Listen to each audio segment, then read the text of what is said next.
BYU football season has had no shortage of drama. The Cougars have trailed in the fourth quarter in all their games this season, including Friday night against Cincinnati. But for the fifth time this season, the Cougars found a way to rally. 4th and goal outside the 1. Snap, Tion. A jump pass and a touchdown. DJ Dowdy, the tight end, hauls it in. Tion Green threw it. The snap is back. It's a good hold. The kick is blocked. The ball deflected in the air. The Cougars have caught it on the fly, and they recover to midfield. Mike Wadsworth. The snap is back. Kick on its way, and through for 3.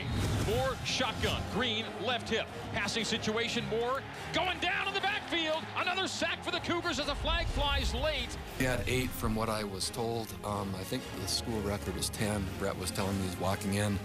Man, they just played really hard. Blackman's going to motion to leave it wide on the right side as Mangum goes middle, deflected and intercepted. The ball batted up in the air, and 2 and 1. The snap away, the handoff, and a veering right run into the end zone by Mike Boone for the score. We know that the game's never over, and we keep fighting, and we stay positive. I think that's the biggest thing, is that no matter what is going on, we just stay up. To wide right. High snap, Tanner. Handoff, Algie. Algie following blockers right into the end zone. Running right and in for 6. And the Cougars make it 17-9. Mangum off the fake. Wide into the end zone. Curtis, back shoulder. Did he hold it in? What a catch! Touchdown, BYU! In position, receive a direct snap. The snap is to Green. Green starts in, moves out to the right, gets into the end zone. Touchdown, Cincinnati, Tion Green. 1st and goal from the 2. Snap, Tanner.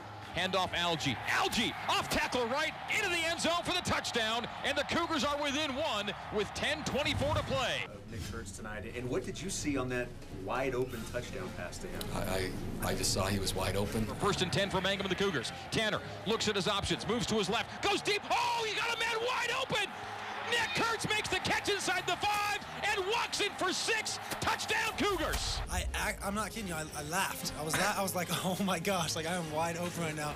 Nick's almost his entire family was here today, and really fun to see a player play like that. And he said that he was crying. Everyone was crying when I scored, so it was cool. And Bernard switches to the left hip of Mangum. Snap comes at 1. Handoff, Francis. Francis off tackle right. Cuts back inside into the end zone. Francis Bernard. I can't say I know what it is, other than I think their urgency increases. I think their determination increases. I think that their concentration increases and their execution, all of that. You can just kind of feel it start to happen.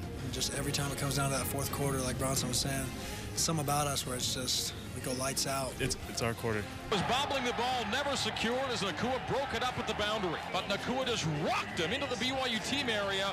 A mauling and a mosh pit and water and lights getting broken and ice flying around and music, and it's good. It's good. The offense came alive in the fourth quarter, but credit for that win, guys. Needs to go to the defense, and Bronson Kafusi's having a heck of a senior year. Yeah, Bronson Kafusi's having a great year, and you know, you come into this game, Cincinnati had given up 6 sacks, and BYU just goes off for 8 sacks. And I want to show you, I got a man crush, okay? And I'm going to admit it right here. Number 91, he's my new man crush. I want you to focus on this. This black line right here, that's the line of scrimmage. Look at how far back that defensive tackle, that defensive end pushes all the action back here, and then Bronson Kafusi cleaning it up here. Yeah, Tuiloma's a special player, and Bronson Kafusi's really changed his status as a player, really improved this year completely. You know, and Tuiloma, he's been out since the Nebraska game, came in for a half, been back a little bit, but, you know, ends up on his back, but a huge push by Tuiloma. Tuiloma had another sack earlier in the game and was a major influencer in the way this thing would play out defensively. He is a must for this BYU defense moving forward. All right, now let's take a look offensively. Algie Brown getting things and going. I want you to look at this. Brad Wilcox, backside pull. He's going to pull Pat across the back of the pile. You got Austin Hoyt and you got Tuni Kanuch, 2 great blocks. And then Algie Brown taking it through. And this has been the part of the offense that's really changed BYU's success. They've been super efficient in the run game, giving Tanner Mangum some actual support, and it's made them a more balanced offense, and that's why they've had so much success on offense this year. I'm really proud of Wilcox, too. You know, came in, he's done a great job since he's come in. All right, now let's look at Nick Kurtz on the blow-up play. We talked about the big catch and don't miss the layup, but what did you see here in the backfield? What was going on, Christian? Yeah, this safety actually sits down. He didn't, I don't know why he didn't game plan thinking Nick Kurtz would be wide open or Tanner Mangum can throw it deep, but they'd had a tip that, you know, they were sitting on these underneath throws and Nick Kurtz was wide open. Safety came up underneath. Bad play. You know, Robert and I dialed up some great plays in this one. And Robert and I know through the beginning stages of that first quarter, was crossing off plays as fast as he could that wasn't working. And he was dialing up the ones that did. This play actually did come in from the booth. It was a tip that the safety was sitting on those underneath routes. And Nick Kurtz finds himself wide open. At that point, you just can't miss the layup.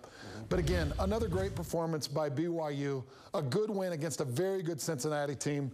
And exciting. Wagner next week. What did you say Friday night? They have a bye, BYU? Wagner? About the same? About the second best thing. I mean, you get a Saturday off, right? At least a lot of the guys will. You get a chance to pad the stats. I mean, as a defensive lineman, you're thinking sacks and stats, baby. Serious question, though. Yeah. Do you think about resting Tanner Mangum in that game? Yeah. Go shot? Yeah, for sure. Oh, yeah. I'd say, you know, maybe throw him in a quarter if he's not. If that hamstring's hurting, take him out the entire game. But be really sensitive with him in this week. So this game could come at a pretty good time for BYU. Yes, it could. Yep.